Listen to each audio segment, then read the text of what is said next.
আসসালামু আলাইকুম সুপ্রিয় শিক্ষার্থী, এই মুহূর্তে আমরা আছি ওরাকল বিসিএস টাঙ্গাইল শাখায়। আজকে সফলতার গল্প বলবে শামসুন নাহার শক্তি। শামসুন নাহার শক্তি সম্ভবত সখীপুর বাসা, রাইট? কাঞ্চনপুর বাসাইলে।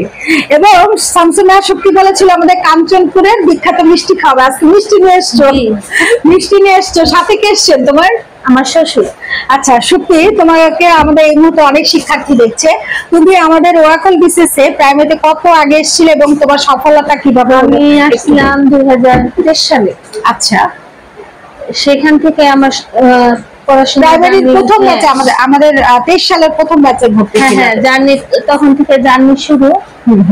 তারপর থেকে পড়ালেখা এই ফার্স্ট আমি প্রাইমারি স্কুলের জন্য আবেদন করেছিলাম, করে আমার এই ফার্স্টে রেজাল্ট হয়েছে। এবং তোমার বেবি ছিল, তাই না? হ্যাঁ, তুমি বাচ্চাকে স্কুলে দিয়ে আসতা প্রাইভেট।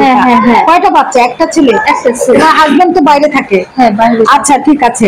তো তুমি পড়াশোনা চালিয়ে যাচ্ছিলে এবং সেই সাথে তুমি আমাকে যেটা বলেছিলে তোমার শ্বশুর বাড়ি থেকে তুমি অনেক হেল্প পাও। আজকে আমরা বুঝতে পারছি যে এরকম খুশির দিনে তুমি আমাদের মিষ্টি খাওয়াতে এসছো এবং সাথে এসছেন তোমার শ্বশুর। আমি আপনার বৌমা সম্পর্কে আসলে একটু রিভিউ জানতে চাচ্ছি। আমার বৌমা সবকিছু মিলে এই চাকরি পেয়েছে, এই আপনার অনেক বহুত দোয়া করছি। আমাদের সফলতাই ও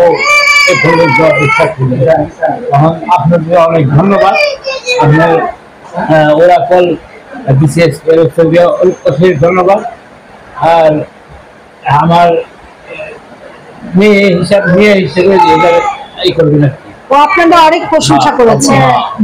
আপনাদের একটা জিনিস বলি, শক্তি যেদিন ভাইবা দিতে আসে, ও আমাদের এখানে মক ভাইবা দিয়েছিল, তাই তো? ও এখানে আমাদের পড়াশোনা করেছে প্রাইমারি ব্যাচে, প্লাস ভাইবা ব্যাচেও সে হচ্ছে ভর্তি ছিল। এবং ভাইবা ব্যাচে ভর্তির সময় ও আমাদের মক ভাইবার ড্রেস কোড দেওয়া ছিল মেয়েদের ক্ষেত্রে শাড়ি, আমরা শাড়ির কালারও সিলেক্ট করে দিয়েছিলাম, এভরিথিং। তো সেদিনও বোরখা পরে এসেছিল। আমি বললাম সত্যি শাড়ি পরে নাই, সবাই পরেছে।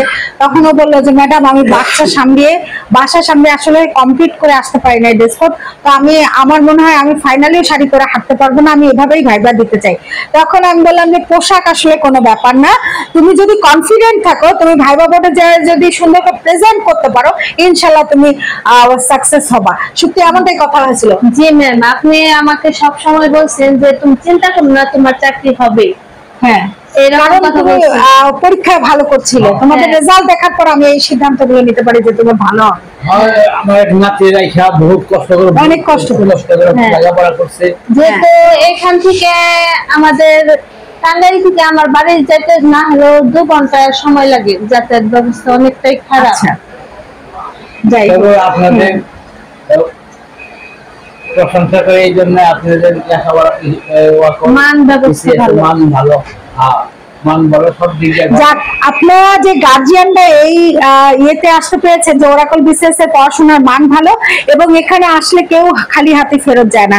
যদি কেউ পড়াশোনা করে, সে যদি লেগে থাকে, আমাদের গাইডলাইন ফলো করে, ইনশাল্লাহ সে সফল হবে, সে চাকরি পাবে। সে গৃহিণী হোক, সে 2 বাচ্চার মাই হোক, সে হচ্ছে মানে যত স্ট্রাগল, কারণ অনেক ছেলেদের গল্প শুনেছেন, অনেক স্ট্রাগল করেছে লাইফে। তো প্রত্যেকেই যে সাকসেস হচ্ছে, এই সফলতার সর্বোচ্চ শীর্ষ উপায়ই হচ্ছে নিজের পড়াশোনা অধ্যবসায় এবং সঠিক গাইডলাইন ফলো করা। এখন আপনি গাইডলাইন ফলো করবেন কোথা থেকে, সেটা আপনার ব্যাপার।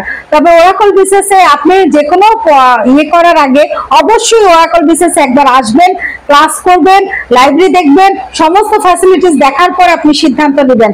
এবং আশা করি আপনি যদি সঠিক সিদ্ধান্ত নিতে পারেন, আপনি অবশ্যই সফল হবেন। ধন্যবাদ সত্যি, তোমাকেও ধন্যবাদ। তোমার শ্বশুর সহ এসেছো মিষ্টি খাইয়ে আমাদেরকে খাওয়ানোর জন্য, এবং আপনাদেরকেও মিষ্টির দাওয়াত করব। অশেষ ধন্যবাদ, অশেষ ধন্যবাদ। ওরাকলের জন্য আমরা আসলে ফার্স্ট পড়াশোনা করে 6-7 মাস আমার জানুয়ারি 6-7 মাস কোচিং করে তারপর আমি পরীক্ষা দিছি। আচ্ছা, হ্যাঁ, যাই হোক সত্যি অসংখ্য ধন্যবাদ এত দূর থেকে আমাদের সাথে আবার দেখা করতে এসেছো। আমার কাছে মনে হয় কৃতজ্ঞতা না থাকলে কখনোই এভাবে কেউ আসতো না। আপনাদেরকেও ধন্যবাদ এতক্ষণ আমাদের সাথে থাকার জন্য। ধন্যবাদ সকলকে।